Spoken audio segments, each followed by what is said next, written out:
बेटे I hope you can see the screen.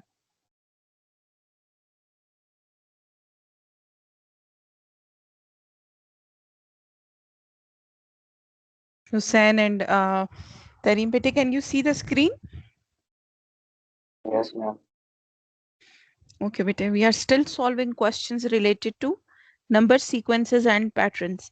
So this document contains past paper questions of at least 10 years. ठीक है, 10 years के जो हमारे Cambridge के पास पेपर्स हैं उनमें से ये सारे क्वेश्चंस कलेक्ट करके एक डॉक्यूमेंट बना हुआ है रिलेटेड टू वन टॉपिक. ठीक है, and we are solving questions from this topic ताकि हम इस टॉपिक की पास पेपर के हवाले से मैक्सिमम प्रैक्टिस कर लें. ठीक है, so question number 18 is the first and second terms of a sequence are 15 and 11 respectively. The nth term of the sequence is also given to you. They want you to show a plus b is equal to 5 and 4a plus b r is equal to 2. ठीक है, it's a 2 marks question. So the 15th and 11th first and second term हमें पता है. So what we are going to do is basically this is your an. ऐसे ही है ना, ये nth term sequence है. So this is your an.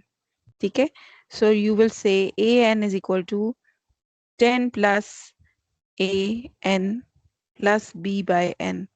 So आपको ये भी पता है कि फर्स्ट टर्म क्या है और आपको ये भी पता है कि सेकेंड टर्म क्या है. So आप पहली दफा क्या करेंगे, आप इसमें n क्या पुट करेंगे, 1 पुट करेंगे. क्यों? क्योंकि आपको पता है कि अगर आप n 1 पुट करेंगे तो आपका आंसर 15 आना चाहिए. ठीक है, so you will say a1 is equal to 10 plus a into 1. n की जगह पे हमने क्या पुट कर दिया, 1 पुट कर दिया. ठीक है, so now an is 15, so a1 is 15, so I will say 15 is equal to 10 plus a plus b. ठीक है, so I will take this 10 on this side of the equation. So ये यहाँ पर आकर क्या बन जाएगा, प्लस 10 था, यहाँ आएगा on the other side, so it will become minus 10. So a plus b is equal to 15 minus 10. 15 minus 10 is 5. So आपके पास क्या आंसर आता है, a plus b is equal to 5. अब देखिए इस तरह आपने the first part prove कर दी, ये वाला part आपने prove कर दिया. ठीक है, just by putting n is equal to 1. So now we will solve this question again, but this time we will put n is equal to 2. हम n 1 और 2 क्यों put कर रहे हैं, because it is given in the question that the first term of the sequence is 15 and the second term of the sequence is 11. So this time we will put n2. So ये मेरे पास equation बन जाएगी a2 is equal to 10 plus a into 2 plus b by 2. ठीक है, so now you are going to solve it. a2 आपको पता है कितना है, 11 है. So 11 is equal to 10 plus, अब a multiply by 2 क्या बन जाता है, 2a बन जाता है, plus b by 2. ठीक है, so now we will take this 10 here, so it will be 11 minus 10 is equal to 2a plus b by 2. ठीक है, you need to keep solving this equation to get this answer. ठीक है, so 11 minus 10 is 1 is equal to 2a plus b by 2. आप मुझे ये बताएं कि I want to get rid of this 2, तो मैं क्या करूं, फ्रैक्शन कैसे खत्म करते हैं इक्वेशन में. I told you a trick many times how to get rid of fractions in an equation. इस 2 को मैं खत्म करना चाहती हूँ जी. Take LCM. Take LCM. ठीक है, टेक एलसीएम या इस पूरी इक्वेशन को एलसीएम से मल्टीप्लाई करते हैं. तो हम एलसीएम लेके क्रॉस मल्टीप्लाई कर लेते हैं. इफ आई टेक एलसीएम तो एलसीएम इज 2, तो ये मेरे पास बनता है 4a plus b by 2 is equal to 1. Very good Tahreem. Now you can cross multiply, ये 1 by 1 है तो it is 4a plus b is equal to 2. और यही तो आपने प्रूव करना था, ये देखें क्वेश्चन में. ठीक है, so it's a 2 marks question, 1 mark for proving this side and 1 mark for proving this side. ठीक है, so now comes the b part. b part is again a 2 marks question. ठीक है, b part is कि ये जो दो equations बनती हैं in the first part, solve the simultaneous equations, और definitely हम solve करेंगे तो हमें a और b की value पता चलेगी. अब मुझे बताएं इन दोनों इक्वेशंस को किस मेथड से सॉल्व करूं। साइमल्टेनियस इक्वेशंस को सॉल्व करने के कौन से मेथड आपको पता है हुसैन? आपने रिसेंट पढ़े, कौन से दो मेथड आपने पढ़े हैं साइमल्टेनियस इक्वेशंस को सॉल्व करने के? Elimination method, substitution method. Very good, elimination method और सब्स्टिट्यूशन मेथड। ठीक है, एलिमिनेशन मेथड में हम क्या करते हैं? Substitution method. एलिमिनेशन मेथड में हम वेरिएबल को एलिमिनेट करते हैं। तो इस मेथड में हमें कोई ये नहीं है कि आप कौन सा मेथड यूज करें, इट डज नॉट मैटर कि कौन सा मेथड पिक करते हैं। So how to solve it, how to eliminate any one of the variable? क्या करूं, इक्वेशंस को ऐड करूं कि सब्ट्रैक्ट करूं कि एक वेरिएबल कैंसिल आउट हो जाए? मैम सब्ट्रैक्ट करेंगे तभी एलिमिनेट होगा। और मैम हम लोग ऊपर Excellent. वाली जो थी इक्वेशन है a plus B is equal to 5, we will multiply with 4। अच्छा, इसको मल्टीप्लाई ना भी करें तो just look at this Hussain, this B will be eliminated. ये प्लस बी है और ये माइनस बी है, तो ये एलिमिनेट हो जाएगा, हमें इसको मल्टीप्लाई करने की जरूरत नहीं है। आप जो कह रहे हैं ना उससे ए एलिमिनेट हो जाएगा ना, तो यहाँ पर अगर हम इसको सिर्फ सब्ट्रैक्ट कर दें तो बी एलिमिनेट हो जाएगा। देखिए ये जीरो पेयर बन गया। ठीक है, सो 1a plus 1a minus 4a कितना बनेगा? Minus 3a is equal to 5 minus 2 is 3। तो यहाँ से मेरे पास a कितना आता है? 3 बाय माइनस 3, सो a आ जाता है -1। ठीक है, now just put a in any of the equation. Let's say I'm putting a in a plus b is equal to 5. So I will write down -1 plus b is equal to 5. ठीक है, so now I will take this minus sign on this side of the equation. तो ये मेरे पास बन जाएगा b is equal to 5 plus 1. -1 इधर आएगा तो +1 हो जाएगा, so b मेरे पास क्या आता है? 6 आता है। ठीक है, so now I know answers of both a and b, so I will write down on the answer space. ठीक है, this is also very important. a is -1, b is 6. ठीक है, so this will give me 2 marks for this part. ठीक है बेटे, I hope this is clear. So now the 5th mark, same question, 5th mark. So they are saying hence find the third term. So hence find the third term में अब हम third term कैसे निकालेंगे? We know that an is equal to, हमें ये given है an is equal to, क्या है हमारे पास general term formula? Let's see, an is equal to 10 plus an plus b by n. So आपके पास an है 10 plus bn plus, sorry an था I believe, 10 plus an 10 plus an plus b by n. एक दफा check कर लेते हैं कि यही है 10 plus an plus b by n. ठीक है, this is the nth term formula. So you know that you need to find a3. अब इसमें 3 वेरिएबल्स हैं। कौन से 3 वेरिएबल है? एक ये n है, एक a है और एक b है। So a और b अभी आपने कैलकुलेट किए हैं, n is 3 here, so you will put all the values, तो ये आपके पास आंसर आएगा a3 is equal to 10 plus a आपने कितना निकाला है? -1, n कितना है? 3 प्लस b कितना है? 6, n कितना है? 3। ठीक है, आर वी क्लियर कि ये हमने क्या किया? इस इक्वेशन में there were 3 variables a b और n। ठीक है, a हमने क्या पुट किया? -1 हमने अभी कैलकुलेट किया था, b हमने कैलकुलेट किया था 6, वो पुट किया, और n हमारे पास कितना है? n is 3 because we are finding third term. ठीक है, और a3 हमें a3 is the unknown which we will get after solving it. अब देखिए 10 प्लस, देखिए 3 इंटू -1 इज -3, तो ये बाहर क्या हो जाएगा? -3 प्लस 6/3 क्या होता है? 2 होता है।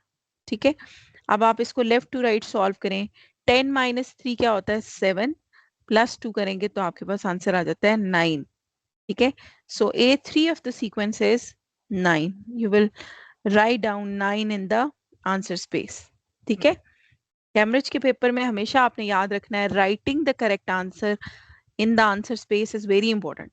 ठीक है, आप ये स्पेस जो आपको गिवन है ना, जिसमें आपने हर क्वेश्चन का आंसर लिखना है, अगर आप इस पे आंसर नहीं लिखेंगे तो आपको क्वेश्चन करेक्ट आंसर वाला नंबर नहीं मिलेगा। ठीक है, इनके अपने रूल्स है ना जिनको आपने फॉलो करना है। So moving on to the next question. Question is the first 4 lines of a pattern of numbers are shown below. ठीक है, ये patterns हैं, दोबारा patterns के question, so we need to look at the patterns. ठीक है, question is write down the 7th line of the pattern. ठीक है, so 7th line में देखें, अगर आप इस pattern को गौर से देखें, if it is first line तो ये 3 square minus 1 square is equal to 8 into 1 आ गया. if it is second line तो ये आपके पास आ गया 3 में आपने 2 ऐड कर लिया तो 5 square minus 1 square is equal to this.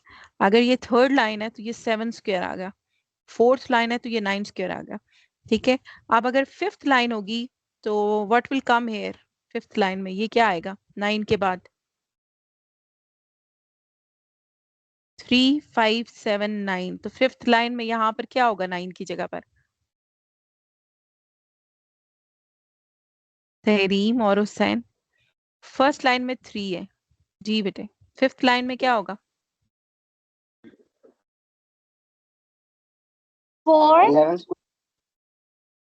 Fifth line में देखे ना, फर्स्ट लाइन में 3 स्क्वायर था, सेकेंड लाइन में it was 5 square, third line में 7 स्क्वायर, फोर्थ लाइन में 9 स्क्वायर, तो what will come in fifth line?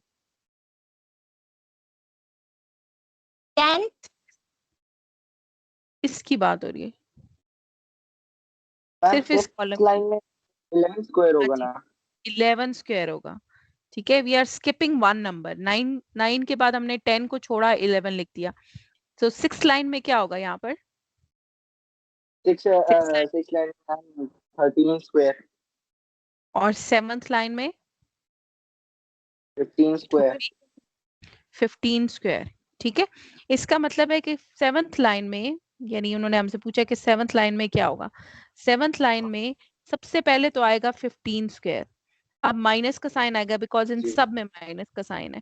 अब हर लाइन में मैम वन माइनस स्क्वायर है 1 तो इसका स्क्वायर जो मतलब यहाँ पहले पे का लिखा हुआ है उसी तरह.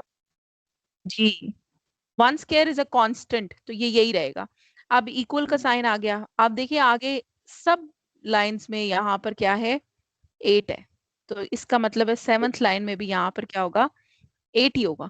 ठीक है, 8 मल्टीप्लाई बाय, अब देखिए what will come in the bracket.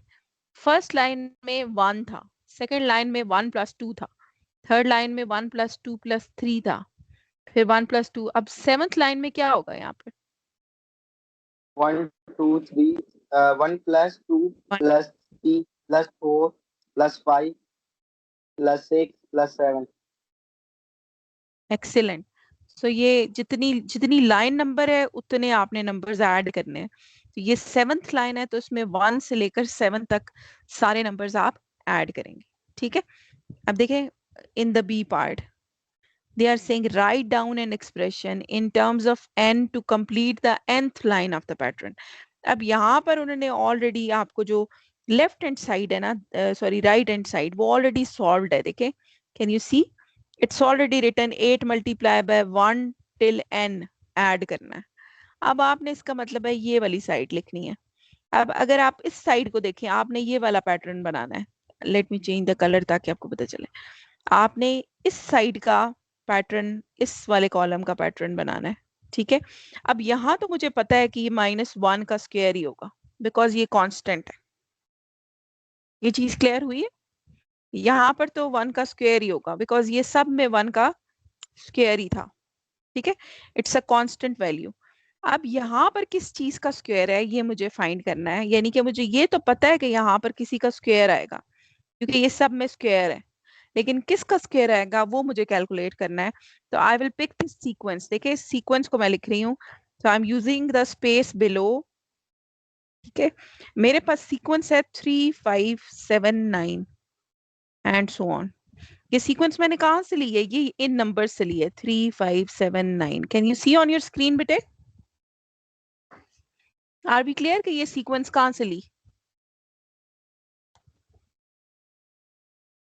Are we clear till this point बेटे?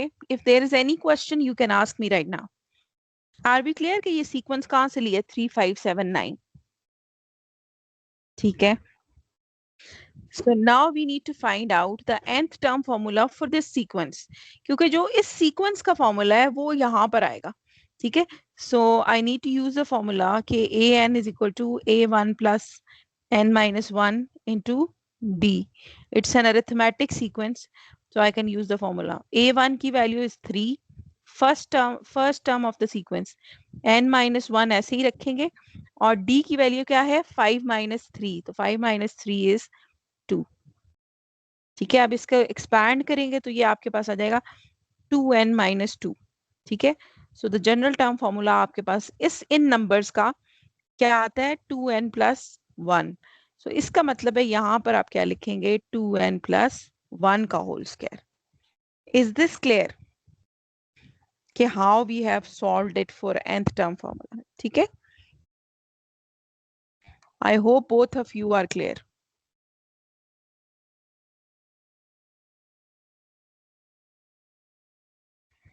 जी बेटे, Tareem and Hussain clear?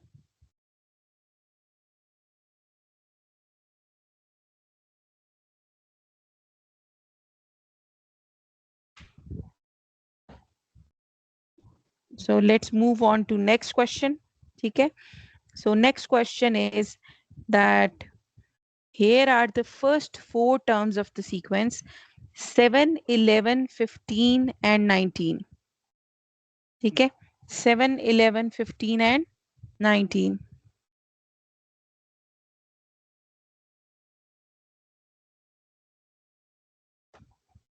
So we need to write down expression in terms of n. ठीक है, so हमने वही फॉर्मूला यूज करना है a n is equal to a1 plus n minus 1 into d. ठीक है, the same formula. What is a1 here? What is a1 in the sequence? Tareem beta, can you tell me what is a1? What is the first term of the sequence?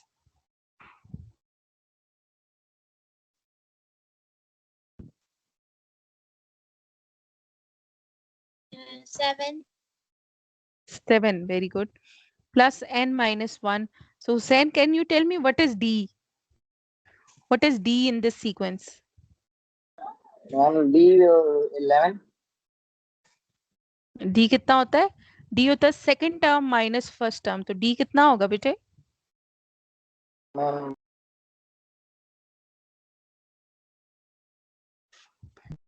ma'am 4. 4 होगा, बिल्कुल सही. ठीक है, तो d आपके पास आता है 4. ठीक है, so now you will just open this bracket 7 plus 4n minus 4. तो आपके पास फाइनल आंसर क्या आ जाएगा 4n plus 3. 7 minus 4 करेंगे तो 3. ये आपने आंसर स्पेस पे लिख देना है 4n plus 3. ठीक है, so now the next question is that इसी का बी पार्ट है un is the nth term of another sequence. ठीक है, un is another term of the first nth term of the first sequence. Here is a formula that connects the nth term and n plus 1 term of the sequence. ठीक है, ये आपको एक formula given है. so first ये भी उन्होंने आपको बता दिया कि the value of u3 is 11. ठीक है, u3 की क्या वैल्यू है 11 है. ठीक है, सो आपने क्या फाइंड करना है, आपने u2 फाइंड करना है और u4 यानी सेकंड और फोर्थ टर्म फाइंड करनी है. ठीक है, सो फर्स्ट ऑफ ऑल आपने इसको कैसे कैलकुलेट करना है. देखें, आपको ये पता है कि u3 is 11, सो आपने इस चीज को यूटिलाइज करना है और आपने लिखना है कि आपको पता है कि ये जो आपको फॉर्मूला गिवन है 3un minus 4 is equal to u of n plus 1. ठीक है, अगर आप first of all n2 put करें, for example why we are putting n2 because n2 जब पुट करेंगे तो यहाँ पर 2 plus 1 u3 बन जाएगा और मुझे पता है u3 की वैल्यू क्या है 11 है. ठीक है, so that's why we are putting n2. ठीक है, और वैसे भी मुझे u2 की वैल्यू भी निकालनी है, तो ये कैसे चेंज हो जाएगा जब आप n को 2 पुट करेंगे तो ये आपके पास बन जाएगा 3u2 minus 4 is equal to u of 2 plus 1. ठीक है, are we clear till this point?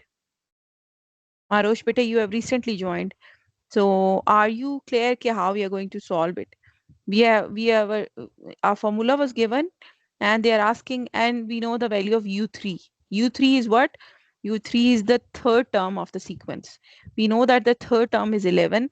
We need to calculate second and fourth term, and we for that we will use this given formula. ठीक है, हमने कैसे solve किया? हमने इस formula में n को 2 पुट कर दिया क्योंकि हमने u2 निकालना है. ठीक है, so now we will just solve it. देखें 3u2 minus 4 is equal to u3. लेकिन ये u3 तो मुझे गिवन है, सो मैंने इसकी वैल्यू पुट कर देनी है. 3u2 minus 4 is equal to 11. सो अब हम इस सिंपल लीनियर इक्वेशन को सॉल्व कर लेंगे. 11 plus 4. ठीक है, when I will take this minus 4 on the other side of the equation, it will be plus 4. तो ये मेरे पास आता है 3u2 is equal to 15. Divide both sides with 3, तो u2 is 5. Are we clear कि how we calculated u2? Any question?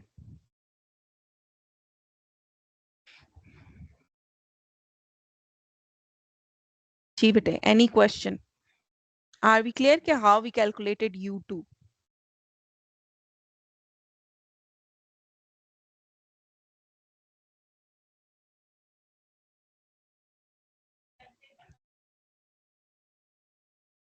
जी बेटे, are we clear?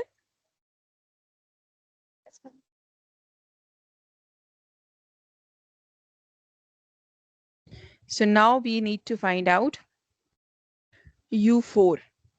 ठीक है, so for u4, how we are going to proceed? We will say, we will put u4 again, sorry, n4 again in the given formula. ठीक है, so this was the given formula, so I know u2 is 5, so I'm putting in the answer space u2 is equal to 5. So now I'm using the same formula again. So this time I'm putting n is equal to 3. Okay, for n is equal to 3. So now we will solve this equation for n3 to calculate n4. Okay, so now if you put n is equal to 3, so this formula will be 3u3 minus 4 is equal to u3 plus 1. देखिए, you should not be confused about it कि u3 क्या है और ये u3 plus 1. They are the term numbers. u3 क्या है? It's third term of the sequence. और ये क्या बन जाएगा? u4 बन जाएगा. u4 क्या है? Fourth term of the sequence. ठीक है? So now you will solve this. आपको पता है u3 11 है. ठीक है? So you will just put the value here. u3, let me quickly check कि u3 11 ही है. जी जी, ठीक है. So I will put 3 into 11 minus 4. ठीक है, 3 into 11 minus 4 is equal to u4. अब देखिए, I need to calculate u4 और मेरे पास इसमें u4 ही रह जाता है. ठीक है, so I will solve this equation. So ये मेरे पास आता है 33 minus 4. u4 आ जाता है 33 minus 4. अगर आप इसको कैलकुलेट करें, 33 minus 4 is 29. ठीक है, so आपका u4 is 29. ठीक है बेटे, this is how you are going to solve this question. So what was this question about? This question in the start looked confusing, लेकिन जब हमने इसको solve किया, so it was very simple question. This question is कि un is nth term of another sequence और उसका general term formula आपको given है. General term formula given है और आपको ये given है कि u3 is 11. ठीक है, so आपने इस information को utilize किया general term formula को और u3 की value को to calculate u2 and u4. ठीक है बेटे, so moving on to next question. Question number 21. ठीक है, question number 21 is the term to term formula. ये देखें, this is a, you can say this is a keyword term to term rule. ठीक है, so there are two types of rules. ठीक है, when we write the rules of general sequences, so there are two types of rules or two ways, you can say types की बजाय, there are two ways in which you can write down the rules. First is term to term rule. ठीक है, term to term rule के जैसे आप कहते हैं add 3 in the previous term, ठीक है. सेकंड इज जनरल टर्म, ठीक है, या जिसको हम nth टर्म भी कहते हैं, ठीक है. अब इन दोनों के अपने एडवांटेजेस हैं और डिसएडवांटेजेस हैं. Term to term rule is very basic and it is easier to understand also, and you can just generate मतलब few terms using this rule. General term के is a very, you can say, broader, having very broad perspective, because ये आपका algebra की तरह का आ जाता है ना. General term is like a general formula, ठीक है. उसमें आप कोई भी n की वैल्यू पुट करें तो आपके पास आंसर आ जाता है. इसमें आप रैंडम वैल्यूज निकाल लेते हैं, इसमें आपने सीक्वेंस में जाना होता है, ठीक है. सो इस क्वेश्चन में आपको term to term rule given है एक सीक्वेंस का. On the rule says multiply the previous term by 3 and subtract 1. This is the rule. Multiply the previous term by 3 and subtract 1, ठीक है. So now you are going to see what is question number 1.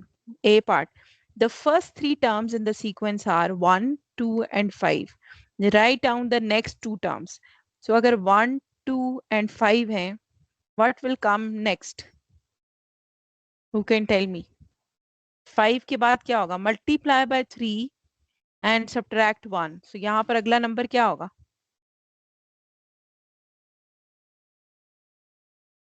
What will be the next term?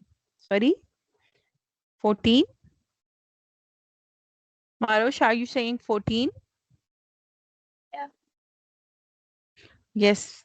So this would be 14. 14 क्यों होगा? Because 5 into 3 is 15 और minus 1 किया तो 14 आ गया. अब what would be the next term? अब हमने फिर क्या करना है? हमने 14 को 3 से मल्टीप्लाई करना है. So 14 into 3 करें तो ये क्या आता है? 42. और 42 में से आपने 1 माइनस करना है, तो the next term would be 41. Are we clear? ये बात समझ आ गई बेटे? Hussain and Marosh, Tahreen. Okay. So next part is, I think so you can recognize this is a similar part. ये हमने last class में भी इससे मिलता जुलता एक question किया था. The nth term of a second sequence is given by expression 4n minus 3. ठीक है. So आपने ये पता करना है कि find the number in this sequence that is closest to 150. तो आपको याद है कि ये कैसे हमने solve किया था? कैसे सॉल्व किया था हमने? इस तरह का एक क्वेश्चन हमने पहले भी किया था, तो उसको हमने कैसे सॉल्व किया था? हमें ये पता है कि an is equal to 4n minus 3 है. अब देखिए, मुझे ये पता करना है कि इस सीक्वेंस में कौन सा नंबर है जो 150 के सबसे क्लोज है. 150 is not there in the sequence, तो इट कैन बी 149 और 148 और 151, ठीक है. तो मैं कैसे पता करूं कि वो कौन सा नंबर है जो 150 से क्लोज है? क्या मैं A1 निकालूं, फिर A2 निकालूं, फिर A3 और निकालती चली जाऊं मैनुअली और देखती जाऊं कि कौन सा नंबर है 150 के क्लोज? या फिर देयर इज अनदर मेथड, अगर किसी को याद हो. मारोश, क्या आपको याद है we solved a similar question? How we solve that question?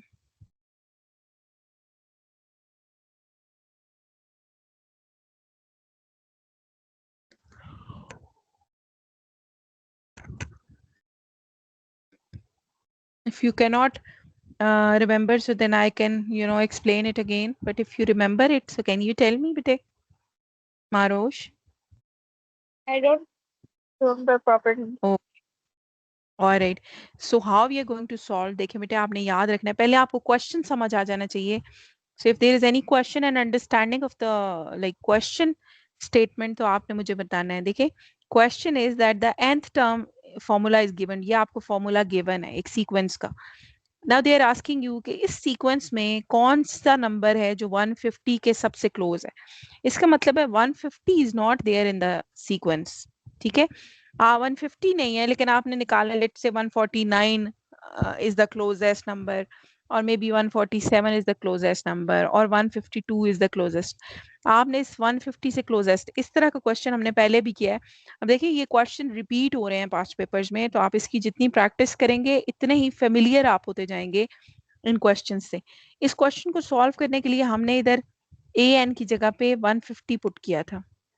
हमने कहा था कि let 150 be the term in the sequence. क्यों हम यू कर रहे हैं? वैसे तो होल नंबर आंसर आना चाहिए था मुझे, लेकिन now I will solve this to estimate कि n की क्या वैल्यू है, जिस जो n की कौन सी पोजीशन है या वो टर्म की प्लेस क्या है जो 150 से क्लोजेस्ट है. सो इस तरह के क्वेश्चन में we will put a n as 150 या जो भी गिवन नंबर है. सो 4 n कितना बन जाएगा आपके पास? 153. n कितना बन जाएगा? 153 बाय 4. अगर आप इसको डिवाइड करें तो आपका आंसर आता है 4 3s are 12, 33, 8.25. 38.25 आपका आंसर आ जाता है. इसका मतलब है कि ये तो एक्स्ट्रा वैल्यू है ना. अगर ये देखें, अब इसको हम राउंड ऑफ करेंगे तो ये राउंड ऑफ फिगर में क्या आ जाता है? 38 आ जाता है. अगर ये मेरे पास आंसर होता ना 38.5 या 38.6 समथिंग, तो मैं इसको राउंड ऑफ करती तो ये 39 बन जाता. ठीक है. नाउ आई नो कि whatever value is at term 38, that value is the closest to 150. ठीक है. So now I will find the value. So I will say an is equal to 4n minus 3. So मैंने put करना है n 38. देखिए manually ये निकालना it was very difficult. So I will change it to a 38 is equal to 4 into 38 minus 3. ठीक है. So I will multiply this. 8 4s are 32, 3 और 4 3s are 12 और 152 minus 3. 152 minus 3 कितना आता है? 149.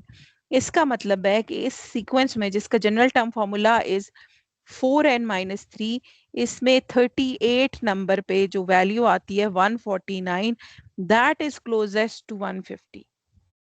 Is it clear now? Is this question clear बेटे?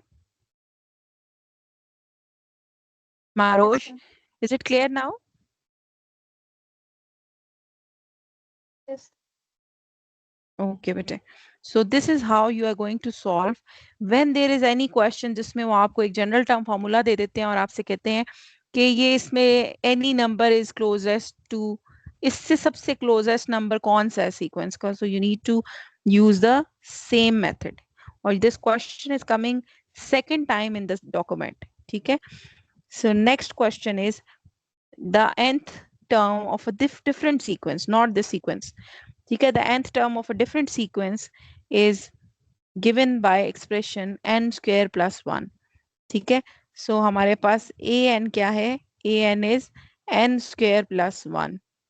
You need to write down the first 4 terms of the sequence. So this is very easy. How you are going to find out a1, a2, a3 and a4. So how you will find out these 4 terms? Very simple. How to find out? इस formula में we will replace the value of n.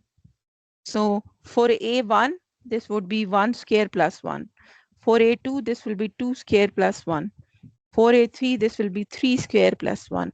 For a4, this would be 4 square plus 1. अब इसको find करें. 1 square is 1. So 1 plus 1 is 2. ठीक है.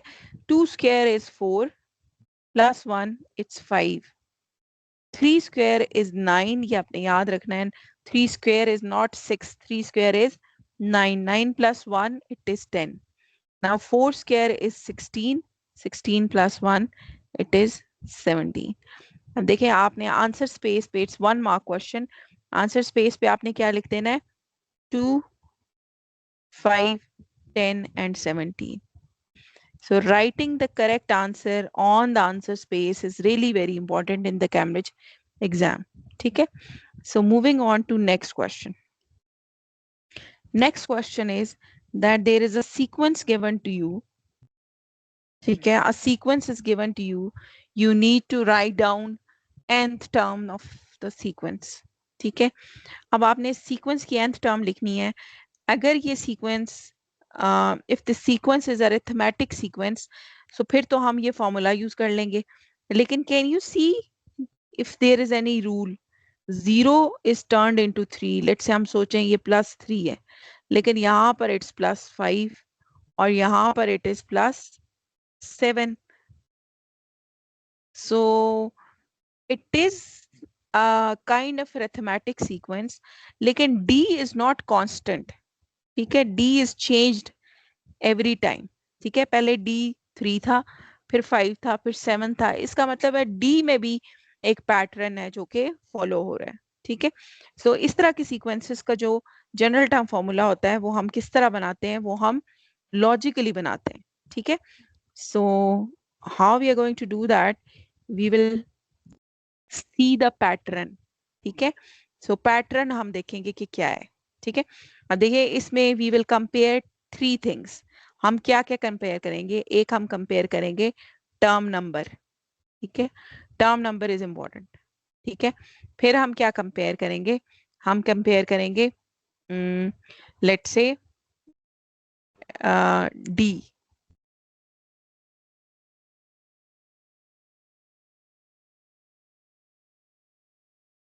ठीक है, हम इसमें करेंगे कि व्हाट इज डी.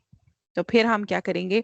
हम इसमें टर्म वैल्यू लिखेंगे.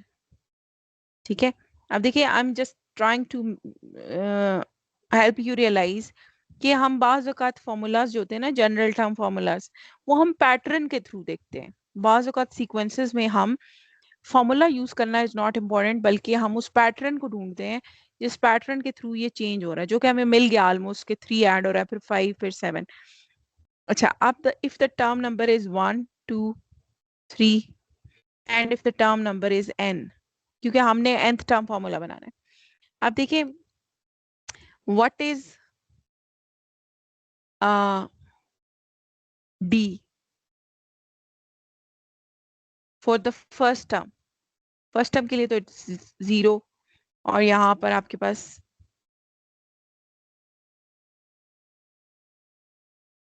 आंसर भी क्या आता है? 0 आता है. ठीक है, let me just write down and then we will compare. Second term के लिए d इज 3 और यहाँ पर भी आंसर आपका 3 आता है. थर्ड टर्म में d इज 5 और यहाँ पर आपका आंसर आता है 8. फोर्थ टर्म में d इज 7 और यहाँ पर आपका आंसर आता है 15.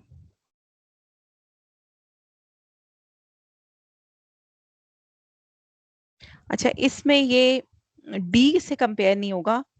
Let me change this d. मुझे रियलाइज हो रहा है कि ये d से कंपेयर नहीं हो रहा. यहाँ पर मिडल में वैल्यू क्या आ रही है, ये मैं कलर चेंज करी ताकि आपको पता चले. This is not d. अब मुझे कैसे पता चला है कि ये it's not d? It's not having any mathematical answer. सिर्फ ये है कि d के साथ इसका कोई कंपैरिजन नहीं है. इसका कंपैरिजन है पिछली टर्म के जो सीक्वेंस हमने बनाई है ना उसके साथ. पिछली टर्म में जो हमने सीक्वेंस बनाई है उसकी फर्स्ट 4 टर्म्स अगर आप देखें, this is 2 5 10 and 17. That's why it's a B part. ये फर्स्ट पार्ट की सीक्वेंस है और ये जो सेकंड पार्ट की सीक्वेंस है. ठीक है, आप देखें अगर आप 1 2 और 0 हो गए तो इसमें से पिछली टर्म में से यहां से क्या हुआ है? -2 हुआ है. और यहां से देखिए 5 भी 3 बन गए तो यहाँ पर भी क्या हुआ है? -2 है. Are you getting this point? It's just like कि आप इसको ना लॉजिकली ढूंढने की, सॉल्व करने की कोशिश करते हैं और इसमें जितनी प्रैक्टिस आप करते हैं ना उतने आप एक्सपर्ट होते जाते हैं. आप देखिए यहाँ से 10 में से -2 किया है तो 8 आ गया. यहाँ पर 17 में से -2 किया तो 15 आ गया. आप देखिए मुझे ये पता है कि इस सीक्वेंस की nth टर्म फॉर्मूला क्या है. इन्होंने मुझे बताया हुआ है. देखिए in the first part nth term of the sequence is n² + 1. इसका मतलब है कि इस सीक्वेंस का फॉर्मूला मुझे पता है n² + 1. अब इसमें से मैं क्या करूं कि मेरे पास इसका फॉर्मूला आ जाए? Can you tell me what's happening? Second row में मैं हमेशा क्या कर रही हूँ कि थर्ड रो का आंसर आ जाए. S2. हमेशा हम क्या -2 कर रहे हैं, ठीक है। इसका मतलब है इसका nth टर्म फॉर्मूला निकालने के लिए मैंने n² + 1 में -2 करना है। ये चीज क्लियर है तहरीम एंड हुसैन? कि देखें जब फर्स्ट टर्म का आंसर 2 था पहली सीक्वेंस का, हमने उसमें से -2 किया तो दूसरी सीक्वेंस का फर्स्ट नंबर आ गया। 5 में से -2 किया तो इस सीक्वेंस का नंबर। इसका मतलब है जो ये वाली लाइन है जो मैंने ब्लू से लिखी है, इसमें से हमेशा मैं -2 करती हूँ तो मेरे पास थर्ड रो का आंसर आ जाता है।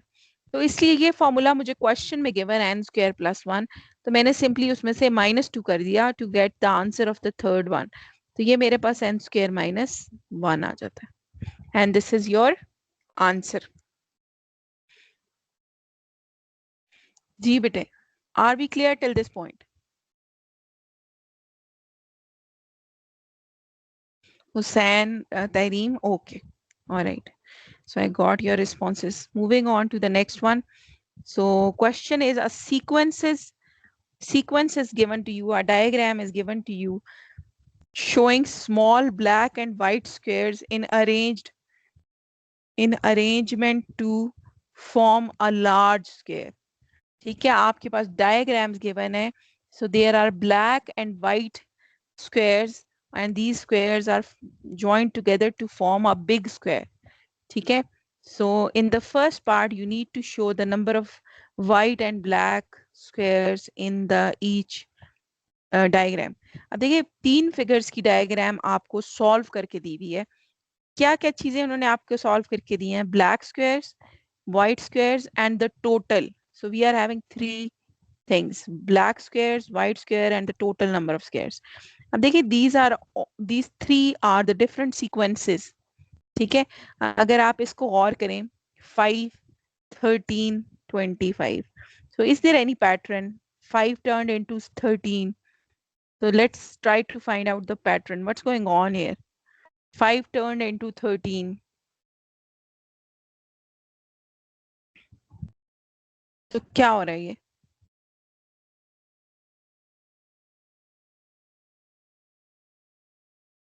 क्या हो रहा है बेटे? +8. +8 हो रहा है.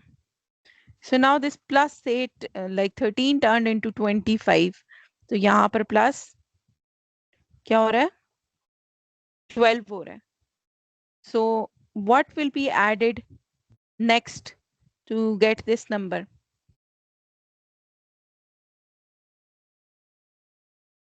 Any ideas? What do you think? पहली दफा हमने 8 ऐड किया है, दूसरी दफा हमने 12 ऐड किया है. अब हम क्या ऐड करेंगे थर्ड टाइम? 16. क्या ऐड करेंगे?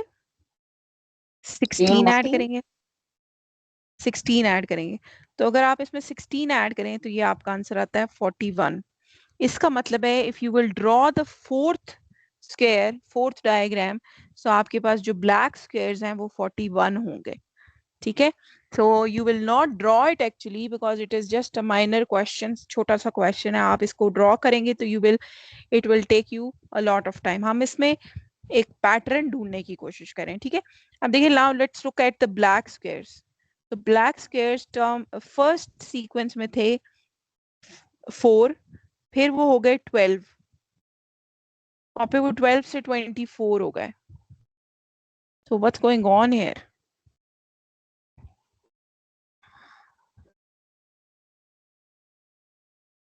ये क्या हो रहा है?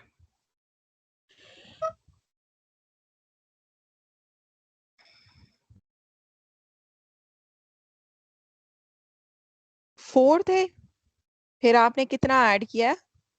8 ऐड किया है. और 8 में फिर ये तो वही फॉलो कर रहा है रूल, आपने देखा वही रूल फॉलो हो रहा है. 4 में आप +8 कर रहे हैं तो 12 आ गया.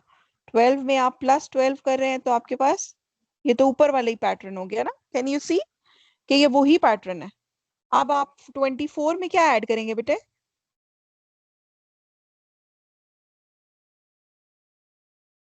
क्या ऐड करेंगे? 16 ऐड करेंगे ना, just like you did above in the first row. तो ये आपके पास 24 + 16 कितना आ जाता है? 40 आ जाता है. आर वी क्लियर ये कैसे ये 40 बना? ठीक है. Okay. So now let's look at the third line. ठीक है, I told you कि ये these are patterns. Patterns में ना आपने खुद से ढूंढना होता है कि what's going on, what is happening, कैसे वो इंक्रीज हो रहा है, कैसे वो चेंज हो रहा है. देखिए, now let's look at the total number of blocks, total number of squares. ठीक है, ब्लैक और व्हाइट बोथ. देखिए, this answer of first diagram is 9, answer of second diagram is 25, answer of third diagram is 49. सो ये सारे किस तरह के numbers हैं? 9, 25 और 49 ये किस तरह के नंबर हैं? कौन से नंबर्स हैं? Square. स्क्वायर नंबर्स हैं. तो 9 किसका स्क्वायर है? 3 का स्क्वायर. ये किसका स्क्वायर है? 5 का स्क्वायर. 5. और ये किसका स्क्वायर है? किसका स्क्वायर है? 7 का स्क्वायर. 3, 5, 7. तो अब यहां पर क्या होगा?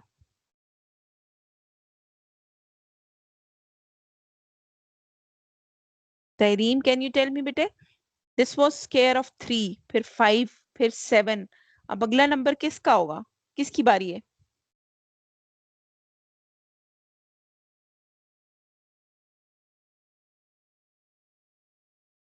मारोश. 11. 11. No, 9. 9 square. That's right. It would be 9 square. तो आंसर would be 81. और वैसे आप यहां से भी देख लें तो 41 और 40 adds up to 81. ठीक है? So that's a meaningful answer. ठीक है? So now there is another question. अगर आपने पिछला क्वेश्चन सॉल्व कर लिया तो ये आपको फ्री का एक नंबर दे रहे हैं. Question is, in each diagram how many more black squares are there than white squares? So how much are more? Can you see? Black squares 5 थे तो white 4 थे, ये 13 थे तो ये 12 थे. So what would be the answer? 1. 1. ठीक है तहरीर, आर यू क्लियर? क्वेश्चन क्या है कि ब्लैक स्क्वायर्स कितने ज्यादा है व्हाइट स्क्वायर से. देखिए, जब ब्लैक स्क्वायर्स 5 थे तो व्हाइट स्क्वायर्स 4 थे, 13 थे तो ये 12 था, ये 25 था, ये 20, 41, 40. इसका मतलब ब्लैक स्क्वायर हमेशा एक ज्यादा है किससे? व्हाइट स्क्वायर से. ठीक है बेटे? So moving on to B part of the same question. अच्छा नहीं, बल्कि ये बी पार्ट है. On the table complete the column for diagram 4. So we have done that.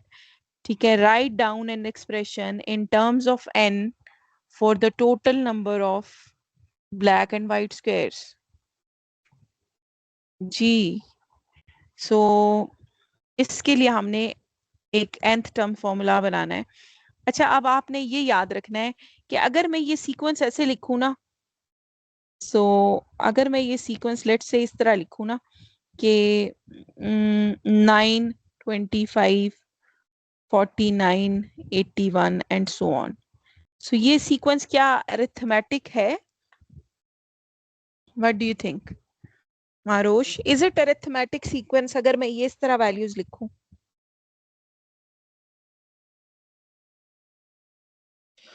Can you think of any number which is added or not? Like 9 turned into 25, then 25 turned into 49. So it's not an arithmetic sequence. Arithmetic sequence वो होती है जिसमें addition हो, लेकिन वो addition हर step पे एक जैसी हो ना, same d is added. So it's not. लेकिन अगर मैं इसको इस तरह लिख लूं, 3 square, 5 square, 7 square and 9 square and so on. तो आप अगर इस स्क्वायर को आप थोड़ी देर इग्नोर कर दें तो now this is arithmetic sequence. Why? Because your d is +2. ये बात समझ आ रही है बेटे? So instead of calculating the nth term of the sequence written in purple color, we will calculate the nth term of the sequence written in green color. Are we clear? ये चीज समझ आ रही है बेटे? Okay. So now we can find out A1 here is 3 or D is 5 minus 3, so it is 2. ठीक है, now we will use the formula for arithmetic sequence an is equal to a1 plus n minus 1 into d. इसमें दो ही values हम put करते हैं, a1 is 3 plus n minus 1 into d is 2। तो ये आपके पास आता है 3 plus 3n minus 2 and the final answer is 3n plus 1. So 3n plus 1.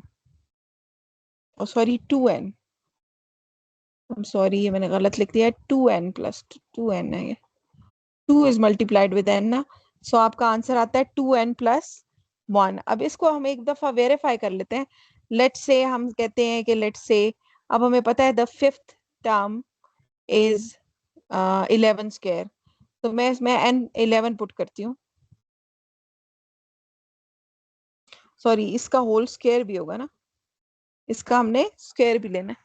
ठीक है, we ignored the square for some time. तो जनरल टर्म फॉर्मूला मेरे पास क्या आएगा, 2n plus 1 होल स्क्वायर. अब देखिए इसमें मैं लेट से पुट करती हूँ n is equal to, if I am finding fifth term, मुझे पता है फिफ्थ टर्म इसकी होनी चाहिए थी 11 स्क्वायर विच इज 121. ठीक है, सो n 5 पुट कर दूं अगर मैं, तो 2 इंटू 5 प्लस 1 होल स्क्वायर. अब यहाँ से मेरे पास आता है 5 2 10 plus 1 11 whole square and 11 whole square is 121. ठीक है बेटे, is this part clear?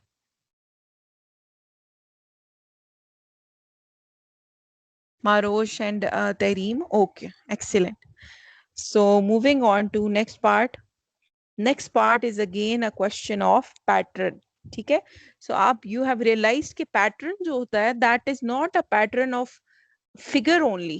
Pattern can be of numbers as well.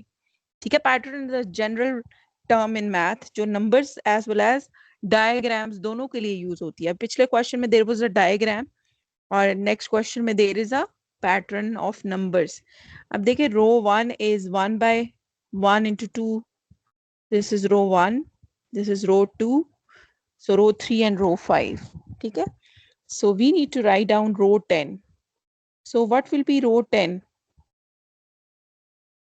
Pattern से देख के बताएं रो 10 कैसे लिखी जाएगी. अब यहाँ फोर्थ रो थी तो यहाँ 1 by, तो यहाँ पर क्या आएगा बेटे, what will come here? 10 into 11. 10 into 11. तरीम ये चीज क्लियर है, अगर यहाँ पर 4 है तो यहाँ भी 4 आता है. यहाँ पर 10 था तो 10 into 11 हो गया, is equal to 1 by 10 minus 1 by 11. minus 1 by 11. ठीक है, so now the next question, B part. So B part is adding the first two rows of this sequence gives the answer. The answer is given. ठीक है, so adding the first three rows give this answer which is given here. Let me show you. अब आपने इसमें pattern थोड़ा सा ढूंढना है कि किस तरह ऐड हुआ है. देखिए if you add first two rows तो आपका आंसर ये आता है. I hope you can see on your board, on your screen. If you add the first two rows, this is your answer. ठीक है, ठीक है. If you add first three rows, अब देखिए हम इसको वेरीफाई कर लेते हैं, जैसे हम इसको खुद से ऐड करते हैं. इन्होंने क्या किया है, when they have added first two rows, I hope you can see rows as well as the answer here. अब देखिए जब इन्होंने इन दो रोज को ऐड किया है तो इन्होंने लेफ्ट हैंड साइड पे सिंपली यूं ही लिख दिया 1 into 2 प्लस 1 by 2 into 3. इसको इन्होंने सॉल्व नहीं किया. बट यहाँ पर जब इन्होंने ऐड किया 1 by 2 minus 1 by 2 plus 1 by 2, because दोनों रोज को ऐड किया ना, minus 1 by 3. तो अब देखिए ये जीरो पेयर बन गया. कैन यू सी दैट, ये जीरो पेयर बन गया. तो इसका आंसर मेरे पास आता है 1 by 1 minus 1 by 3. अब इनमें से इसने एलसीएम लिया है तो एलसीएम इसका 3 आता है, तो ये आपके पास आता है 3 minus 1, तो ये 2 by 3 आपके पास आंसर आ जाता है. जब आप फर्स्ट और सेकंड रो को ऐड करते हैं ना इस पैटर्न की, तो आंसर आता है 2 by 3. जब आप फर्स्ट 3 रोज को ऐड करते हैं तो आपका आंसर आता है, अब ये इंपॉर्टेंट है, जब आपने फर्स्ट 2 रोज ऐड की तो आंसर आया 2 by 3. जब आपने फर्स्ट 3 रोज ऐड की तो आंसर आया 3/4। ठीक है, ये किसका आंसर है? फर्स्ट 2 रोज का।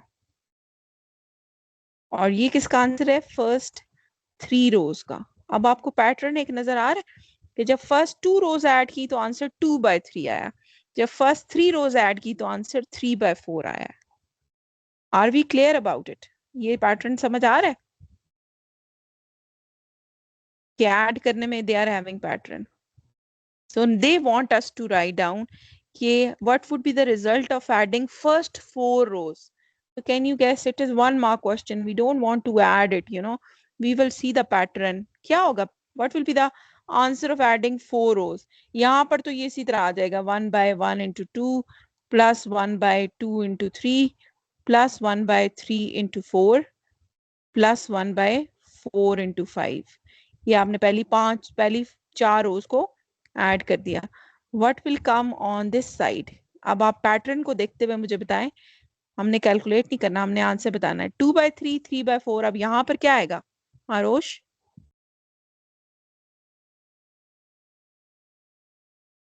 जी बेटे, क्या आएगा? 2 रोज ऐड की 2/3 हुआ, 3 रोज ऐड की 3/4 हुआ, 4 रोज ऐड करेंगे तो क्या होगा? 4 by I cannot hear you, Marosh. I don't know what's the problem. 4/5 would be the answer. Is this clear कि how this pattern worked? Okay. Tareem bete, are you clear also? 2/3 3/4 4/5 ये समझ आ रहा है ना एक पैटर्न? अब हम इसको वेरीफाई भी कर सकते हैं। देखिए, अगर आप इन 4 रोज को ऐड कर रहे हैं, इन 4 रोज को, तो ये 0 पेयर है, ये भी 0 पेयर है और ये भी 0 पेयर है। समझ आ रही? अब आपके पास रह क्या जाता है? 1/1 माइनस 1/5। अगर इसका एलसीएम ले तो एलसीएम इज 5 और यहाँ पे 5 - 1, तो ये आपके पास आंसर 4/5 ही आता है। समझ आ रही है ये बात? और हमने भी 4/5 लिखा है। बेटे are we clear? Okay. Tahreem बेटे, are we clear? Yes, ma'am. Okay. So ये पैटर्न्स के जो क्वेश्चन है ना, इसमें आपने ये याद रखना है कि पैटर्न्स के क्वेश्चन में हमेशा जो पैटर्न है ना, जो लॉजिक है, उसको देखना है आपने, उस पैटर्न को फॉलो करना है। इंस्टेड ऑफ आंखें बंद करके हमने मैथमेटिकल फॉर्मूला नहीं लगाना। ये ज्यादा लॉजिकल आंसरिंग है। अब देखिए, in the next part they are saying use this pattern to find out the answer. अब आपने मुझे बताना है। अब देखिए, जब इट वाज 4/5 आंसर, यानी 4 टर्म्स को ऐड किया, तो बेसिकली यहाँ पर 4 आया, यहाँ पर। ठीक है, लास्ट टर्म की फर्स्ट वैल्यू, ये 3 को ऐड किया तो यहाँ पर 3 आया, जब 2 को ऐड किया तो यहाँ पर 2 आया। इसका मतलब है कि इस पैटर्न में ये 19 इज इम्पोर्टेंट। ठीक है, सो या फिर यूं देखे ना, ये 2/3 आंसर, यहाँ पर 3/4 आंसर है, यहाँ पर 4/5 आंसर है। What will be answer of this pattern? आपको ये पैटर्न समझ आ रहा है? ठीक है, what will be the answer of this pattern? 19/20. Excellent, it would be 19/20। ठीक है, अब देखिए, जब हमने पहली 2 रोज को ऐड किया तो आंसर मेरे पास 2/3 आया। 3 को ऐड किया तो आंसर आया 3/4। 4 को ऐड किया तो आंसर क्या आया? 4/5। अब इतने को ऐड करें हैं तो हमारे पास आंसर आएगा 19/20। जो लास्ट डिनोमिनेटर में 2 नंबर्स आते हैं ना, उनको डिवाइड किया जा रहा है हर दफा। ठीक है,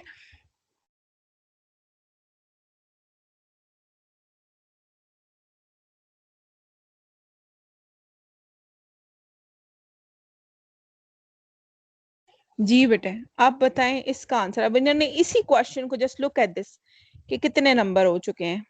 ये देखें जरा, ये क्वेश्चन स्टार्ट हुआ है। सो 1 2 3 4 5 आगे 6 तो ये देखें जरा 6 पार्ट है इसके, 6 questions they have asked from the same thing. अब मुझे बताएं the number of rows that add up to 109 by 1 to 110, वही लॉजिक चल रही है. कितनी रोज ऐड हुई हैं जिसका आंसर ये आ गया?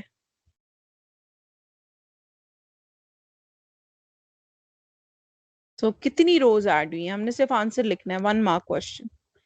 देखिए जब 2 रोज ऐड हुई तो ये 2 इज कमिंग हेयर, सर्कल किया हुआ मैंने.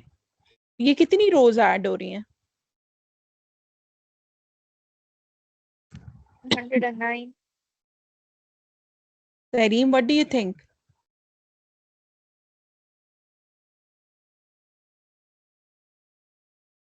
Are you clear, Tareem, कि why 109? देखिए जब यहाँ पर 2 आता है तो ये 2 रोज ऐड हुई हैं, यहाँ पर 3 आता है तो ये 3 रोज ऐड हुई हैं, यहाँ पर 4 था तो ये 4 रोज ऐड हुई हैं, यहाँ पर 19 था तो ये 19 रोज ऐड हुई हैं, और यहाँ पर 109 है तो इसका मतलब है ये 109 रोज ऐड करें तो ये आंसर आता है. ठीक है, अब आपने क्या करना है, आपने एक एक्सप्रेशन रखना है लास्ट पार्ट में नंबर ऑफ रोज को. तो कैन यू टेल मी, अब देखिए अभी तक हमें पता चल गया है कि जितनी रो हो, जैसे रो 1 थी तो 1/2 होगा, रो 2 थी तो 2/3 होगा. सो अगर मैं कहूँ row divided by row plus 1, row number divided by row number plus 1, यानी देखे ना, इफ इट इज रो 2 तो मेरे पास आंसर आएगा 2/3. इफ इट इज रो 19 तो मेरे पास आंसर आता है 19/20. तो दैट मेक्स सेंस ना. The general term is row number divided by row number plus 1. तो अगर रो नंबर n हो तो मेरे पास n/n+1 आ जाएगा. इफ इट इज रो 1 तो 1/2 बन जाता है, रो 2 है तो 2/3 बन जाता है, 3/4, 4/5. आर वी क्लियर कि ये जनरल टर्म फॉर्मूला कैसे बनाया हमने? तहरीम बेटे, you want to say something?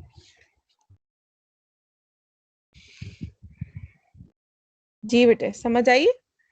Clear? Ma'am. जी बेटे, are we clear? Yes, ma'am. Okay bete, so we will stop here because I was trying to finish this question.